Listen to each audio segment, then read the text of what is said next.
Agora eu gostaria de convidar o Laerte a falar, o Laerte Ribeiro, né, secretário nacional de organização do PT. Bom dia. 10 minutinhos. Obrigado, queria cumprimentar aqui a mesa, Sabanai, representando a nossa secretária, que não pôde estar presente, a Lucinha, grande companheira, nossa secretária nacional de juventude, a Júlia, Juan, minha companheira Claudinha da direção nacional, estender os cumprimentos aqui ao companheiro Walter Pomar, que está aqui nos acompanhando, participou de um debate ontem da organização, meu companheiro Paulo César, que eu conheço há muito tempo, Danilo Moraes, que está ali, Arthur Henrique, Darlene, e parabenizar aqui por esse grande encontro. Eu sei o quanto vocês trabalharam por isso. Nós tomamos posse num dia, no outro... O PC estava mandando mensagem antes no processo ainda de construção da direção. Eu falei, PC, eu não sei se eu vou para essa direção, mas ele já estava fazendo o lobby. Eu falei, você vai ter que fazer com mais uns 4 aí, porque tem uma briga boa. Bom, e queria cumprimentar aqui os secretários e secretárias de movimentos populares, secretários e secretárias de nucleação e, de maneira especialíssima, os secretários e secretárias de organização. Viu, Claudinha? Tô brincando, eu posso arrumar uma briga com o secretário de nucleação e movimentos populares, não, que senão fica em minoria aqui, eu apanho, então um cumprimento especialista todos os secretários e secretárias. Bom, eu acho que nós não podemos tirar dirigentes do Brasil inteiro para vir para cá só bater papo e tal, porque senão a gente faria isso num boteco, né, de preferência na praia, combinando aqui com algum estado que pudesse ser generoso e fornecer para a gente ali uma vista beira-mar. Então a gente vem aqui para colher aqui e lidar com e ser apresentado as ferramentas construídas aqui por esses companheiros e companheiras da Fundação Perseu Abramo que têm tanto trabalhado. Mas, dito isso, eu quero ficar no bate-papo. Peço licença para fazer uma conversa aqui despretensiosa e muito informal. E a partir da minha experiência, né? Eu sei que a minha experiência pode ser ou não pode dialogar ou não em alguma medida com a realidade de outras regiões, então pode ser que fique que seja uma fala que falte alguma coisa, que fique manco, mas de novo eu quero fazer esse debate de forma despretensiosa. Me apresentar então, antes de começar, eu sou Laércio Ribeiro.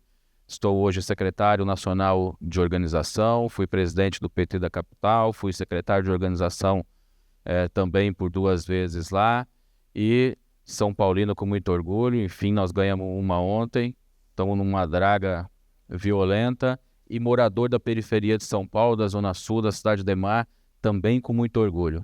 Sabia que Cidade Ademar já teve presidente nacional do PT? Ricardo Berzoini. Tudo bem que ele nos traiu depois e veio morar aqui em Brasília, mas o Ricardo foi da cidade Ademar. E assim,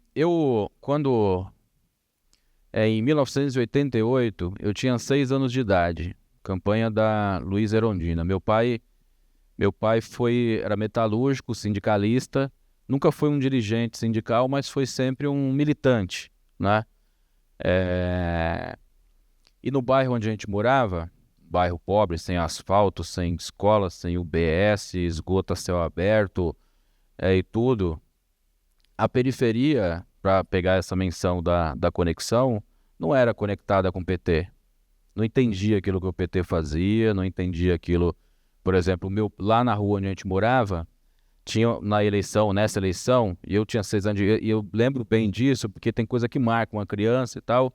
E como eu via meu pai muito irritado, brigando na rua e tal, e essa cena assim, eu me recordo como se eu tivesse 15, 16 anos de idade. Na rua onde eu morava, tinha uma bandeirinha do PT na casa do meu pai, que era um metalúrgico, e umas 4, 5 casas para baixo do Luiz, que também era metalúrgico, trabalhava ali no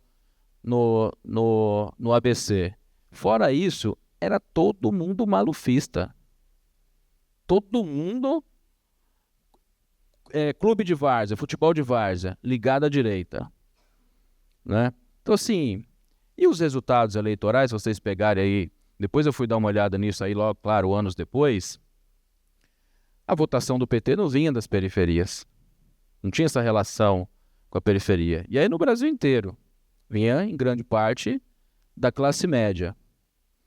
Pois bem, nessa eleição e nessa disputa, que todo mundo dava como certo que a Erundina ia perder a eleição em São Paulo, ela ganhou. Porque não tinha 2 turnos, ela não ganhou com maioria, né? Mas ganhou a eleição. Cara, e depois disso aconteceu uma revolução ali. Uma revolução. Chegou o asfalto, chegou a escola, chegou o UBS. Teve uma conscientização coletiva. As coisas eram feitas em mutirão, então o escadão que precisava, a viela que precisava, era feita em mutirão, coordenada ali por algumas pessoas. Coordenada e foi coordenada por quem? Pelos poucos petistas que ousaram disputar ali aquele território. Por exemplo, meu pai tinha um time de futebol que era sediado o tempo inteiro por um vereador de direita chamado Arthur Alves Pinto, que tinha uma relação imensa com os clubes de várzea, né? E meu pai ficava ali resistindo ali para não aceitar a bola, para não aceitar o uniforme, para não aceitar a rede, brigando com todo mundo, arrumando confusão. E claro que ele entendia o porquê, né, que as pessoas queriam construir essa... Por que as pessoas do time queriam a bola, queriam o campo, queriam a camisa e tal, mas ele não aceitava. Ele enfrentava, ele combatia. Bom, nesse tempo depois, então toda aquela turma ali que era de direita, que se identificava com a direita, não dá para dizer que eles eram de direita, certo? Que a periferia era a direita. Mas que se identificava com a direita, porque era a única relação que eles tinham, e que tinha muito preconceito com o PT, mas muito mesmo, por conta de tudo que a gente já sabe, eu tenho pouco tempo, não vou me alongar, mas elas começaram a olhar para isso e pensar assim, pô, ser petista é isso aí? É lutar pelo asfalto? É lutar pela canalização do córrego? É lutar por moradia? É lutar por UBS? É lutar por uma vida melhor para os meus filhos? Isso já acontecia no movimento sindical, certo? Nas fábricas, essa consciência de classe, ela já era muito viva, mas nas periferias não.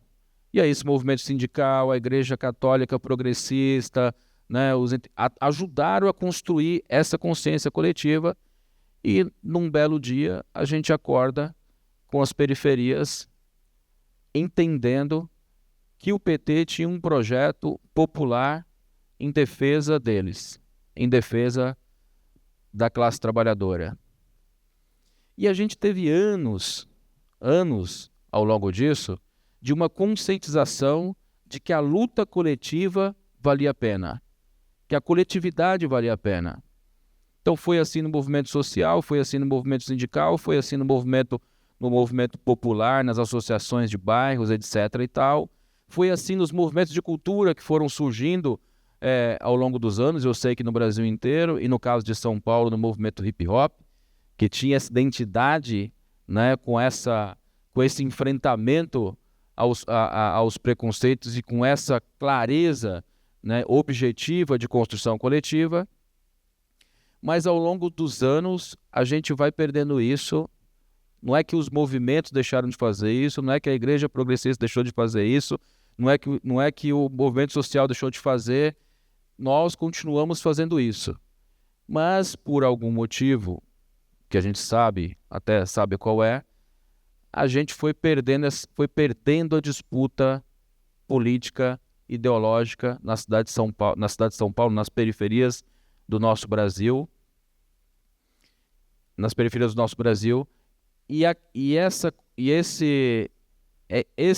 essa luta, essa relação individualista foi ganhando corpo, em contraposição às lutas coletivas. Então, você ter o carro, você vencer na vida, né? Essa cultura liberal foi ganhando corpo nas periferias de todos os cantos, que é o que a gente vê hoje. Olha, na campanha, agora lá em São Paulo, você deve ter acompanhado o Pablo Marçal, que foi um fenômeno. A gente andava pelas periferias, viu um monte de gente fazendo M, assim, Gente que votou na gente o tempo inteiro, se aproximou aí nesse período que eu estava falando. Quem que era esse cara? Cabeleireiro, motoboy, o Uber, cara da banca de jornal, da feira. Porque o jornal não existe mais, né? Virou outra coisa, mas da banca lá, da banquinha de fruta. Porque ele está identificado com esse discurso aí liberal, de vencer na vida. Individual. Sempre individual. E aí nós podemos compreender os motivos que, por vezes, movimentos culturais, inclusive na periferia, pregam essa cultura individual. E pregam. Mas vamos olhar para algumas construções aí do funk, do funk ostentação. Já concluo. Nós entendemos por que eles fazem isso. Porque viveu uma vida muito difícil, porque acham que aquilo ali é a demonstração de pertencimento, de vencer. Então, nós entendemos tudo isso. Nós entendemos, mas eu não posso concordar. Nós temos que combater essa cultura individualista e liberal. A esquerda precisa combater isso e voltar de novo para a construção coletiva. E aí, só para concluir, queria falar mais para concluir, na construção coletiva nós precisamos dar exemplo. Sabanai, Claudinha. E é por isso que eu acho que a gente tem essa integração e essa afinidade. Eu não acredito nesse PT de caixinha, que a comunicação faz uma coisa, a organização faz uma coisa, a formação faz outra, a fundação faz outra, o movimento popular faz outra coisa. Cada um tem uma responsabilidade, isso sim. Mas o objetivo ele precisa ser comum. Ele precisa ser um só. Né? E nós precisamos trabalhar em conjunto, porque hoje as coisas são assim, é muito rápido, né? A comunicação é a própria organização é a comunicação, o papel de centralidade dos movimentos populares e das secretarias de movimentos populares se a gente ficar trabalhando encaixotado assim, nós vamos parar no tempo, vamos funcionar de forma analógica. Que aí eu vou pensar uma coisa, a Claudinha pensa outra, a fundação outra e tal, cada um vai tentar fazer sozinho isso, não vai conseguir, e ao final nós vamos entregar um resultado medíocre. Se a gente quiser continuar na mediocridade, ok. Senão a gente precisa primeiro afinar a viola entre nós, que eu acho que é o objetivo aqui, né, dessa nossa conversa, desse seminário, afinando a viola, a gente partir então para ação, que eu concordo com a Claudinha, nós não saímos dos territórios, é que nós enfrentamos no território uma contradição lá. Só que para isso a gente precisa ter a viola bem afinadinha para a gente ir lá enfrentar essa contradição que existe e vencer. E nós temos condição de vencer. Né? As condições estão dadas aí. Nós não podemos vacilar no meio do caminho. Então eu queria agradecê-los por ter me suportado aí nesse tempo, agradecer a mesa aí porque eu estourei o tempo um pouquinho, não sei quanto, mas estourei, mas me colocar à disposição dos companheiros e das companheiras para essa construção coletiva.